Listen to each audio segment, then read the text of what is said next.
Life hurts. We all feel it. Breakups, illness, loss, loneliness, even death. And here's Buddha saying, "Hey, guess what? Life is suffering." Thanks, Buddha. Real uplifting message there, but wait. If that's true, what's the point of all this? Why even try? Why get out of bed in the morning? If we're trapped in an endless cycle of rebirth and suffering, what's the purpose of existence? That's the question that kept me awake at 3 a.m., and I'm betting it's crossed your mind too. Hey everyone, Matt here from Buddha's Wisdom. Some of you might remember our video about the meaning of life, where we explored the big picture of meaning through Buddhism's lens. But today, we're going deeper. Today is different. Today I want to explore this question honestly, because I struggled with it for years. When I finally understood what Buddha was really saying about life's meaning, it wasn't what I expected, but it changed how I see everything. The meaning of life according to Buddhism isn't some secret formula or distant goal.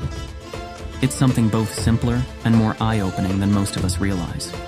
And I think you'll be surprised by what it reveals about your own life.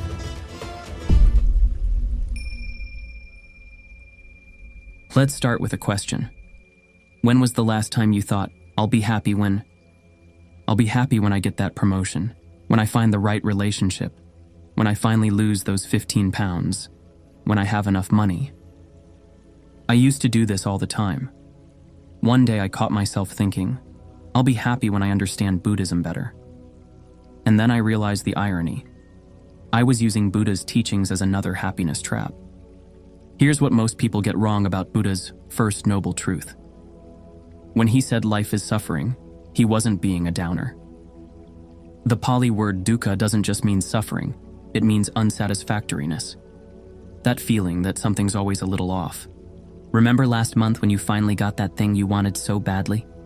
That iPhone with the killer camera? That date with the person whose Instagram you've been stalking? That job offer with the fancy title? How long did that happiness last before you started wanting something else? 3 days? A week? Until the next iOS update or LinkedIn notification? Exactly. I had this brutal realization a few years ago after a breakup. I was devastated, lying on my apartment floor at night, crying into a cold pepperoni pizza, scrolling through our vacation photos, wondering how I'd ever feel okay again. Classic rock bottom, right? But in that moment, something clicked. I realized I'd been treating happiness like some destination I'd eventually reach if I just checked enough boxes on life's scavenger hunt. Buddha saw this trap 2,500 years ago. We're wired to want things, get them, and then immediately want more. It's like we're hamsters on a wheel, running and running, but never getting anywhere. The happiness trap keeps us stuck in this cycle, always chasing but never arriving. So if life is just an endless series of desires that never fully satisfy us, what's the point? Why keep running on the wheel? That's where many people walk away from Buddhist teachings. They think, well, if everything leads to suffering, then nothing matters. But that's where they're wrong, and where things get really interesting. The happiness trap isn't just about chasing pleasure. It's about misunderstanding what makes life meaningful in the first place. And the path out of this trap leads us to another bizarre paradox of Buddhism that most people completely miss.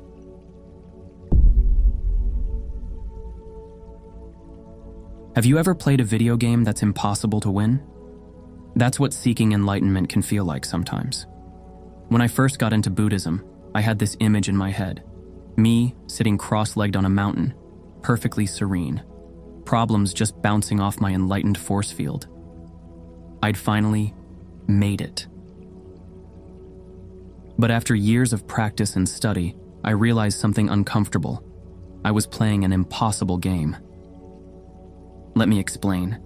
In our video 8 Steps to Nirvana to Reach Peace, we talked about the Noble Eightfold Path, Buddha's roadmap to enlightenment. But there's something I didn't fully explain then. These 8 steps, they're not like a checklist you complete once, and then you're done. They're not even like stairs you climb to reach the top. They're more like instruments in an orchestra you need to keep playing, simultaneously, forever. I remember the day this hit me. I was at a silent meditation retreat feeling pretty good about my practice. 3 whole days without checking Twitter. Practically a bodhisattva, right? Then I lost my phone. Within seconds, I went from spiritual practitioner to frantic guy turning over every cushion in the meditation hall and accusing the monk in the corner of theft. My Zen face replaced by panic sweating. So much for my progress, right? My teacher just laughed when I confessed how upset I'd gotten. He said, "Did you think enlightenment meant never feeling frustrated again?" That's not freedom. That's emotional numbness. He shared a quote from Zen master Shunryu Suzuki. The most important point is to accept yourself and stand on your 2 feet. Not the enlightened self, not the perfect self, just yourself, right now. This was a total game changer for me. I'd been striving for this perfect end state, this graduation day when I'd finally get it and be done. But that's not how it works. The Buddha himself said, "The way is not in the sky, the way is in the heart." He wasn't talking about some distant destination.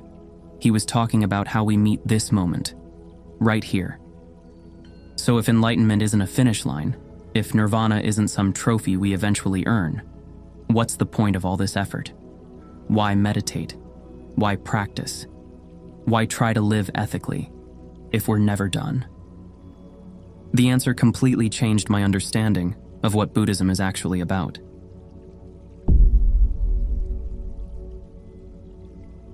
So if we can't escape suffering completely, and enlightenment isn't some medal we earn, what exactly is the point?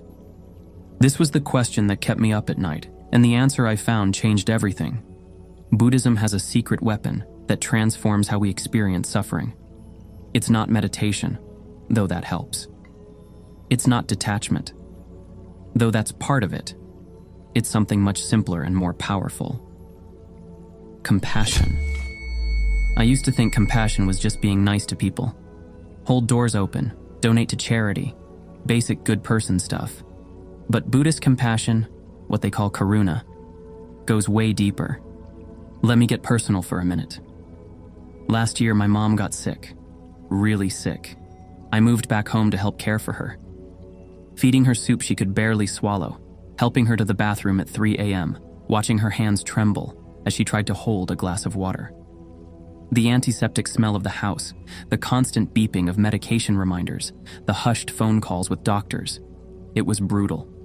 There was so much suffering, hers and mine. One night, exhausted and feeling sorry for myself, I remembered something from the Dalai Lama. If you want others to be happy, practice compassion. If you want to be happy, practice compassion. It sounded nice, but honestly, in that moment, it felt like some greeting card nonsense. How would compassion help either of us? But I tried something.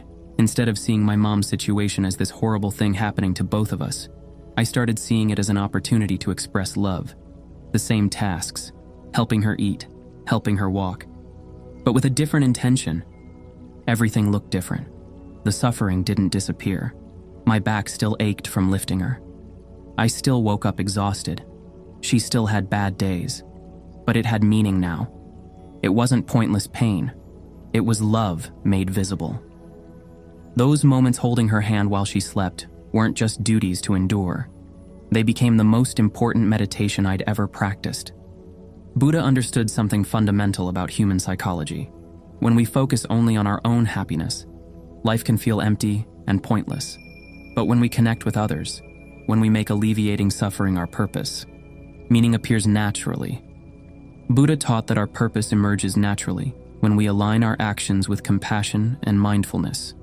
For many of us, this purpose reveals itself through connecting with others and alleviating suffering where we can.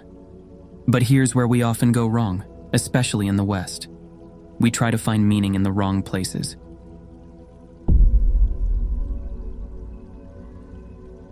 In the West, we're obsessed with finding our purpose or life calling. It's like we're all waiting for this lightning bolt moment where suddenly everything makes sense. Follow your passion, find your purpose, discover your why. I spent years jumping from job to job, relationship to relationship, even spiritual practice to spiritual practice, always searching for that perfect fit, that thing that would finally make me say, "This is it. This is what I was put on earth to do. Ring any bells? Here's the problem. Buddha would say we've got it backwards.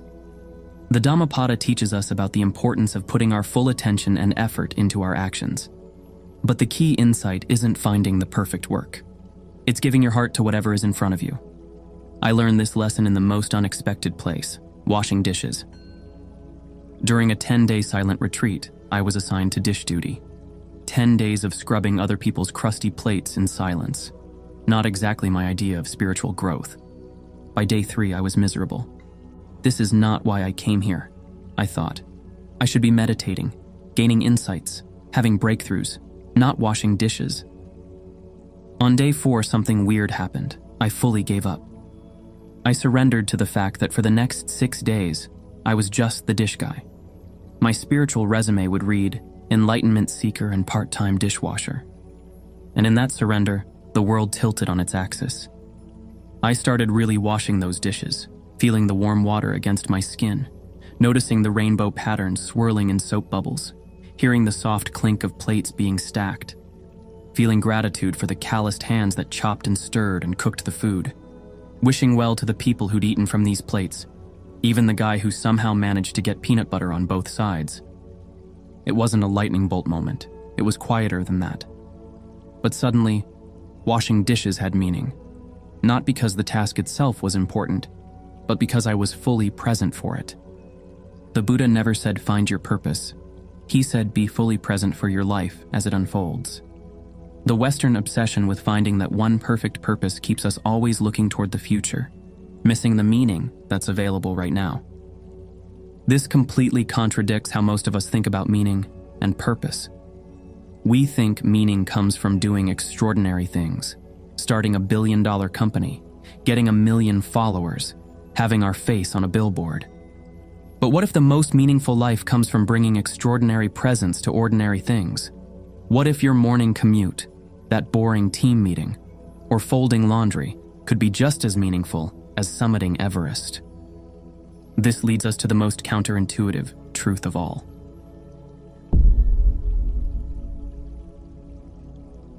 What if I told you the most meaningful life might come from stopping the search for meaning entirely? Stay with me here. This is where things get weird and profound. Remember those moments when you were so absorbed in something, maybe playing music, or hiking in nature, or deep in conversation with a friend, that you completely forgot yourself? Time disappeared. Your problems vanished and you were just there? Those moments of flow, of complete presence, that's what Buddhism is pointing toward. Not some grand purpose that makes your life significant in the cosmic scheme, but the simple miracle of being fully alive in this moment. Buddhist teacher Thich Nhat Hanh said, "The miracle is not to walk on water. The miracle is to walk on the green earth, dwelling deeply in the present moment and feeling truly alive." I had this experience last summer on a camping trip. I was sitting by the lake at sunset, just watching the colors change on the water. Nothing special. But suddenly, I wasn't watching the sunset. I was the sunset.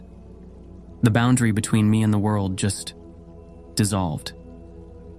For those few minutes, there was no Matt trying to figure out the point of his life. There was just life happening. And it was enough. Buddhist teacher Jack Kornfield reminds us, the trouble is you think you have time. We're constantly postponing our lives, waiting for meaning to arrive, waiting to figure it all out. But life is happening now, while we're making other plans. When we stop demanding that life have some grand purpose, something paradoxical happens. We find ourselves naturally drawn to what matters.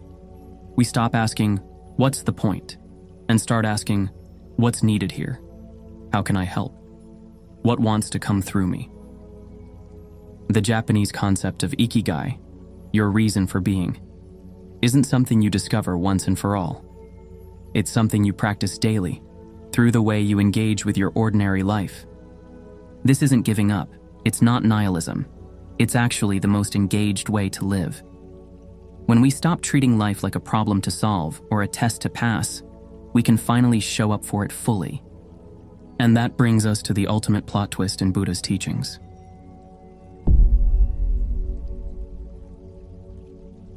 So what is the meaning of life according to Buddha? Ready for the plot twist? There isn't one fixed meaning, and that's actually the good news. In our video, Buddha's Emptiness Explained, we talked about how nothing has inherent fixed meaning. And while that might sound depressing at first, it's actually incredibly liberating. Life doesn't come with meaning pre-installed. We create meaning through how we live, through our choices, our connections, our presence. Here's the radical truth Buddha was pointing to. Life isn't meaningful because of what we achieve or accumulate. It's meaningful because we're here to experience it, to taste it, to feel it, to connect through it. The meaning isn't in reaching nirvana someday. The meaning is in how you walk the path today.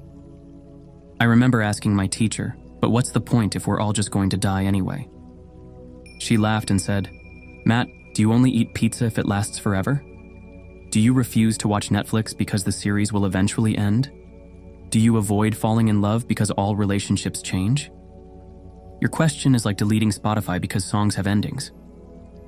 The point is, the experience itself, the taste, the sound, the feeling. The point is being fully here for whatever is happening, even if it's just washing those dishes we talked about earlier. Buddhism isn't about escaping life. It's about showing up for it completely. Pain, joy, boredom, excitement, all of it. It's about bringing your full attention to whatever is happening right now. The Four Noble Truths aren't a pessimistic declaration that life is suffering. They're a realistic acknowledgement that life contains suffering, and a practical path to transforming our relationship with that suffering. The meaning of life isn't something to figure out intellectually. It's something to embody through how we live. So if you're still wondering what the point of life is, maybe try asking a different question. Instead of, what's the point? Ask, what's possible right now? How can I be fully here for this one precious moment that will never come again? Because that's what Buddha was really pointing to, not some distant enlightenment, but the immediate freedom available when we stop chasing, stop resisting, and simply show up for our lives as they are. That's the ultimate meaning. Not something we find, but something we create, moment by moment, through the quality of our attention and the openness of our hearts. For me, that means spending less time doom scrolling and more time actually looking into the eyes of people I'm talking to.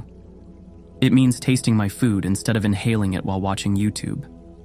It means feeling the sun on my skin and remembering that someday, this ordinary Tuesday might be the day I look back on and think, that was life. That was it. Picture yourself years from now looking back at this moment, not at your achievements or possessions, but at how fully you lived each ordinary day. The mornings you noticed the steam rising from your coffee cup. The times you really listened to a friend instead of planning what to say next. The walks where you felt your feet touching the earth. That's the real miracle. Not escaping life, but being fully here for it. If this perspective resonates with you, hit that subscribe button to continue exploring Buddha's wisdom with us. Drop a comment sharing how you find meaning in your daily life. And remember, the point of life isn't to avoid suffering. It's to be fully alive in each moment, whatever that moment brings. Until next time, this is Matt from Buddha's Wisdom, wishing you a life of meaning. Not because it's significant in some cosmic way, but because you're fully present for it.